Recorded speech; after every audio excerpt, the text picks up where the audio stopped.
Hello student, welcome to learn with Pankaj official की नई video में। तो आज का यह वीडियो उन बच्चों के लिए इंपॉर्टेंट होने वाला है जो बच्चे 2024 में बोर्ड का एग्जाम देंगे। आज की इस वीडियो में हम आपको बताएंगे कि 22 फरवरी को क्या आएगा। जी हाँ, आपका जो बोर्ड का एग्जाम 22 फरवरी को है, हिंदी का पेपर है।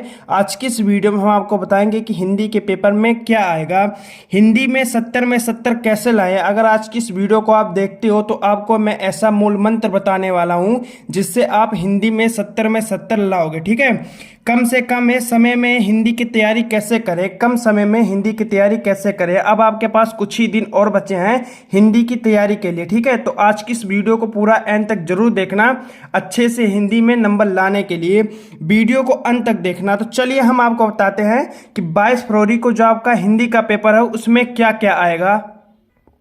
देखिए, आज की इस वीडियो को बहुत बच्चे ऐसे देख रहे होंगे जिन्होंने अभी तक कोई भी तैयारी नहीं किया है।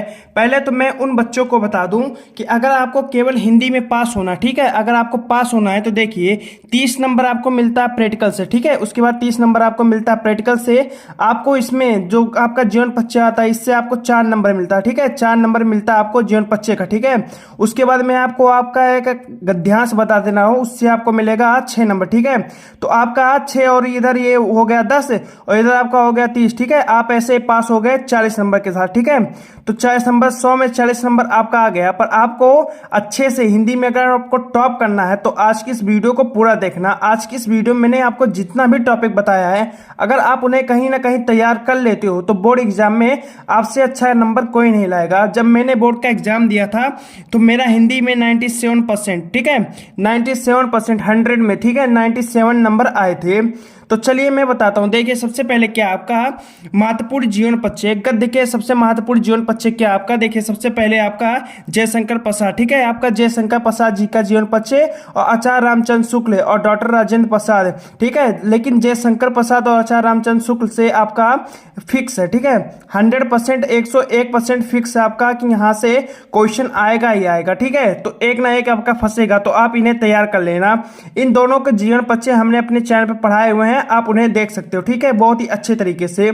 उसके बाद क्या है आपका, दूसरा है आपका महत्वपूर्ण जीवन परिचय। ठीक है, महत्वपूर्ण जीवन परिचय किसके, गद्य के महत्वपूर्ण जीवन परिचय कौन कौन से है। देखिए, पहला है आपका महाकवि सूरदास जी। ठीक है, आपका महाकवि सूरदास जी का। उसके बाद है सुमित्रानंद पंतन का है। ठीक है, उसके बाद गोस्वामी तुलसीदास जी का है।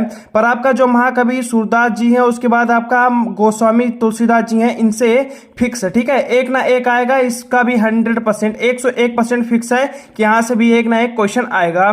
तो आप इन दोनों जीवन परिचय को बहुत ही अच्छे से तैयार कर लेना, क्योंकि ये छपे हैं आपके। ठीक है, जो आपका 22 तारीख को हिंदी का पेपर होगा आपका, उनमें ये क्वेश्चन छपा पड़ा है। ठीक है, तो इसे अच्छे से तैयार कर लेना।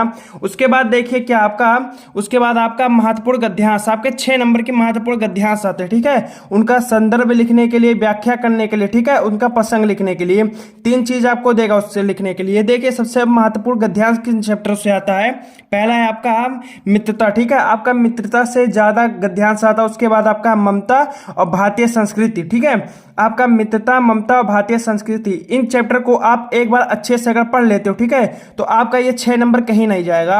अगर आप इन्हें मतलब अच्छे से तैयार करके भी नहीं जाते हो, तो अगर आप इन क्वेश्चन को अटेम्प्ट भी करते हो ना, और कुछ भी बना के लिख सकते हो, मतलब जैसे इनके बारे में एक बार आप पढ़ लोगे चैप्टर के बारे में, तो थोड़ा ना थोड़ा कहीं आपको याद हो जाएगा। ठीक है, और ये अगर इससे क्वेश्चन आ गया तो अगर आप उसे लिख देते हो तो आपका 6 नंबर में से 5 नंबर तो फिक्स है। ठीक है, 5 नंबर तो आपका कहीं नहीं जाने वाला, इसे आप नोट कर लो। उसके बाद देखिए आपके पद्यांश के 6 नंबर फिक्स कैसे होंगे। देखिए, पद्यांश के 6 नंबर आपका आता है व्याख्या और संदर्भ लिखने के लिए। ठीक है, संदर्भ, प्रसंग और व्याख्या करने के लिए। तो देखिए, पहला आपका चैप्टर है सूरदास जी का। ठीक है, सूरदास जी का और तुलसीदास जी का, इनसे फिक्स है। ठीक है, इनसे एक एक फिक्स है। ठीक है, तीसरा आपका राम नरेशन त्रिपाठी, ठीक है, इनसे भी आपका फिक्स है। तो आपका यहां से भी अगर आपको कुछ नया है तो अगर आप इन तीनों चैप्टर को अगर अच्छे से पढ़ भी लेते हो, ठीक है, तो अगर आपका कुछ भी आ जाता है इनसे, तो आप कम से कम 6 से 7, ठीक है, 6 से 7 लाइन अगर आप इससे बना के लिख देते हो तो आपका 5 नंबर कहीं नहीं जाने वाला। ठीक है, आपका 5 नंबर फिक्स हो जाएगा। इन बातों को ध्यान रखना, ठीक है, बोर्ड एग्जाम में, क्योंकि बहुत ही कम समय बचा आपके बोर्ड एग्जाम में। और अगर अभी तक जो बच्चा अभी तक कुछ नहीं पढ़ा, ठीक है, मेरे चैनल को सब्सक्राइब कर ले, मैं आपको गारंटी देता हूं कि आपको 22 फरवरी, ठीक है, आप 22 फरवरी के पेपर में 70 में 70 आप फोड़ के आओगे, ठीक है, क्योंकि मैं लगातार हिंदी की तैयारी आपको करा रहा हूं। देखिए उसके बाद क्या है, संस्कृत के गद्यांश और पद्यांश, ठीक है, संस्कृत गद्यांश पद्यांश आपका 10 नंबर आता है दोनों से मिला के, ठीक है। आपका देखिए एक वाराणसी चैप्टर हो गया, ये बहुत इंपॉर्टेंट वाराणसी चैप्टर है, यह हमारे टाइम में भी इससे बहुत ज्यादा क्वेश्चन है और इससे हर एक साल क्वेश्चन आता ही आता है, चाहे आप ले लो 2018 ले लो, ठीक है, 2018, 19, उसके बाद 21, 22, उसके बाद 23 में भी आया था, इससे 23 में भी क्वेश्चन आएगा और 24 में भी इससे क्वेश्चन आएगा, ठीक है। उसका बाद है दूसरा आपका भारतीय संस्कृत, ठीक है, भारतीय संस्कृत से भी आपका आता है। तो इनसे अगर आप 10 नंबर फिक्स कर लेते हो तो आपका, अगर आप इन दोनों चैप्टर को अच्छे से तैयार कर लेते हो तो आपका 10 नंबर फिक्स हो जाता है बोर्ड एग्जाम 2024 में, ठीक है। इसके बाद क्या है, एक बार आप इन क्वेश्चन पे नजर डालेंगे, ठीक है, एक बार इन पे नजर डालेंगे, क्या है कि अपने जिले, आपके जिले का जो भी खंडकाव्य होता है, ठीक है, आपके जिले का जो भी खंडकाव्य होता है उनसे 3 नंबर आता है, ठीक है। तो आप इनमें भी एक बार नजर डालिएगा और आपको पता नहीं कि कौन सा खंडकाव्य आता है तो आप मुझे कमेंट कर देना, मैं आपको बता दूंगा कि आपके जिले में कौन सा खंडकाव्य रखता है, ठीक है। तो आपको नहीं पता है तो आप मुझे अपने जिला कमेंट कर देना, ठीक है। उसके बाद आपका श्लोक आता है 2 नंबर का, 2 श्लोक आएगा, ठीक है, और करके जैसे अथवा करके आता है, अथवा करके आएगा आपका बोर्ड एग्जाम में 2 आएगा, ठीक है। तो आपको एक लिखना रहेगा 2 नंबर का, ठीक है। तो देखो 3 यहाँ और 2 यहाँ, 5 नंबर आपका यहाँ से फिक्स हो गया। उसके बाद ये आपके फ्री के नंबर है, ठीक है, ये आपके फ्री के नंबर है 5 नंबर, ठीक है। तो इन्हें आप बांध के चलो अच्छे से, ठीक है। उसके बाद आप क्या क्या है, संस्कृत के प्रश्नोत्तर, ठीक है, संस्कृत के प्रश्नोत्तर आपका 7 नंबर में आता है, इंपॉर्टेंट प्रश्न, पर आपके 2 ही प्रश्न आते हैं, ठीक है, आपके 2 ही चैप्टर से ज्यादा आते हैं। आपका आता है पहला भारतीय संस्कृति, उसके बाद आपका आता है वाराणसी, ठीक है, इनसे ज्यादा क्वेश्चन आता है। तो आप इन्हें अगर अच्छे से पढ़ लेते हो तो आप इन क्वेश्चन को भी अटेम्प्ट कर लोगे, ठीक है। आपको मैं यहाँ आज की वीडियो में मैं आपको जितना बता रहा हूँ ये आपको कोई यूट्यूबर बताएगा नहीं, ठीक है। तो आप अच्छे से इन लोगों को तैयार कर लेना। उसके बाद क्या है, आपका सबसे इंपॉर्टेंट है एमसीक्यू, ठीक है।